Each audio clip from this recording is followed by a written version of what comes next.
महाराष्ट्रात अवकाळी पाऊस सुरू झालाय। कोकणासह विदर्भ मराठवाड्यातही अवकाळी पावसानं हजेरी लावली आहे। विदर्भातील काही जिल्ह्यांमध्ये रविवारी रात्री जोरदार पाऊस पडल्याची माहिती समोर आली आहे। नागपूर, गोंदिया आणि भंडारा परिसरात अनेक ठिकाणी विजांच्या कडकडाटासह पाऊस पडलाय। त्यामुळे रब्बी हंगामातील काढणीला आलेल्या पिकांचं नुकसान होण्याची शक्यता वर्तवली जाते। कोकणातही अवकाळी पावसानं कहर केलाय। अवकाळी पावसामुळे कापणीला आलेल्या चणा, तूर, मूग, उडीद यासह कडधान्य आणि फुलोऱ्यावर आलेल्या भाजीपाला पिकांना फटका बसण्याची शक्यता आहे। पावसाने कोकणात आंबा उत्पादकांची चिंता वाढवली आहे। सध्या आंब्याच्या झाडांना मोहर आलाय। काही ठिकाणी झाडांना फळंही लागली आहेत। मात्र कालच्या सोसाट्याचा वारा आणि पावसामुळे मोहर आणि ही फळं गळून पडली आहेत। त्यामुळे कोकणातील आंब्याच्या उत्पादनात घट होण्याची शक्यता आहे। हवामान विभागाने 23 आणि 24 फेब्रुवारी या 2 दिवसात विजेच्या कडकडाटासह आणि सोसाट्याच्या वाऱ्यासह हलक्या ते मध्यम स्वरूपाचा पावसाचा अंदाज वर्तवलाय। त्यामुळे शेतकऱ्यांची चिंता अधिकच वाढली आहे। मी माझ्या शेतामध्ये 2 एकरामध्ये कांदा बियाणं सीड प्लॉट घेतलेला आहे। आता बियाणं कांदा सीड प्लॉट एवढ्या चांगल्या परिस्थितीमध्ये आहे, पण वरून हे असं ढगाळ वातावरण, त्याच्यामुळे खूप कठीण समस्या तयार झालेली आहे। याआधी सोयाबीन पण होतं, सोयाबीनच्या वेळेस पण पावसामुळे खूप जास्त पाऊस झाला, त्याच्यामुळे पण समस्येला सामोरे जायचं काम पडलेलं आहे। आणि आता हे ऐन शेवटच्या टप्प्यामध्ये का म्हणा, पण आता हे वातावरण तयार झालेलं आहे। त्याच्यामुळे आता समोर परिस्थिती काय तयार होईल काही सांगू शकत नाही आहे, कारण एवढं चांगलं पीक आज हाती येऊन राहिलेलं आहे, पण त्याला समोर जावंचं काम पडत आहे। मी देवगड तालुक्यातील मीठ मुंबुरी या गावामध्ये आहे। माझ्या शेजारी आनंद गावकर यांच्या शेतामध्ये मी उभा आहे।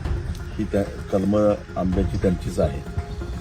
यावर्षी पावसाळा संपला, डिसेंबरमध्ये देवगड तालुक्यातच नव्हे तर संपूर्ण कोकणात प्रत्येक आंब्याच्या कलमाला प्रचंड असा मोहर आला।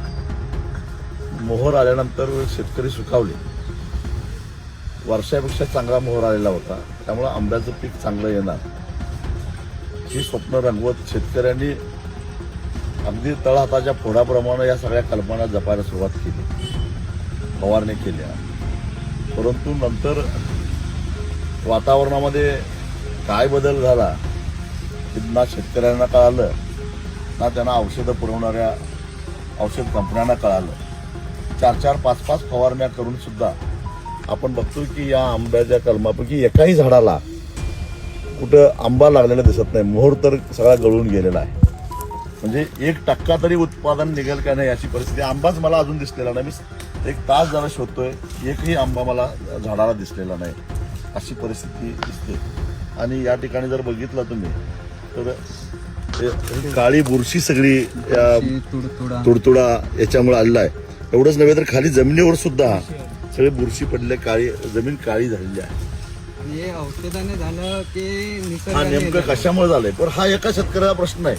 संपूर्ण वेंगुर्ल्यापासून पनवेलपर्यंत, अलिबागपर्यंत जेवढा कोकण पट्ट्यातला आंबा उत्पादक शेतकरी आहे त्या सगळ्याला हा अनुभव आलेला आहे। ना कोकण कृषी विद्यापीठानं याच्याकडे लक्ष दिलं, ना सरकारनं लक्ष दिलं।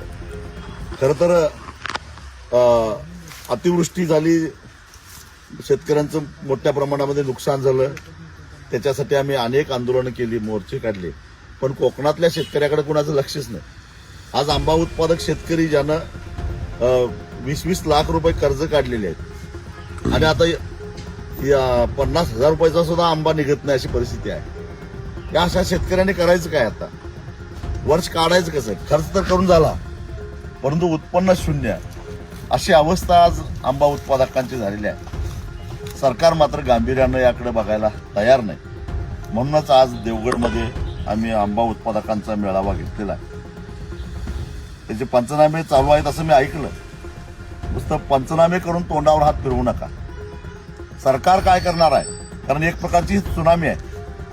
असं कधीच झालेलं नाही आजपर्यंत। पहिल्यांदा असं घडलेलं आहे की कोकणामध्ये आंबा उत्पादकांच्या हाती काहीच लागलेलं नाही आहे। हे पहिल्यांदा घडलेलं आहे। त्याला शेतकरी जबाबदार नाही आहे। निसर्गामध्ये काय बदल झाले असतील तर त्याला जबाबदार कोण? निसर्गाची छेडछाड काढली कोणी? शिक्षा भोगतय कोण?